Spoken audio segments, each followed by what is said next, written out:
How to log in Hotmail account on PC. Hey everyone, welcome back to the channel and let's get right into this quick and easy tutorial.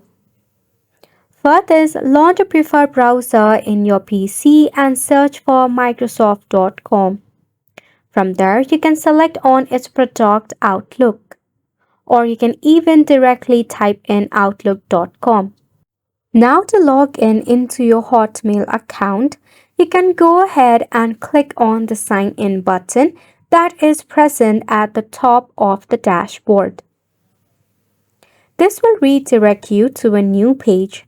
Over here, click on use another account where you can enter your email address, your phone number, or your Skype ID.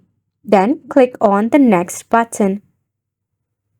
Next step is to enter the password that is associated with your Hotmail account. After that, tap on the Sign In button.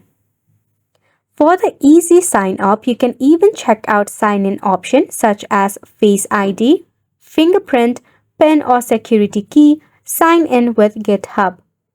In the case of forgotten credential, you can click on Forgot My Username as well, through which you will receive an recovery email to recover your ID. And just like that, you have made it to the end of the video as well. Thank you so much for tuning in.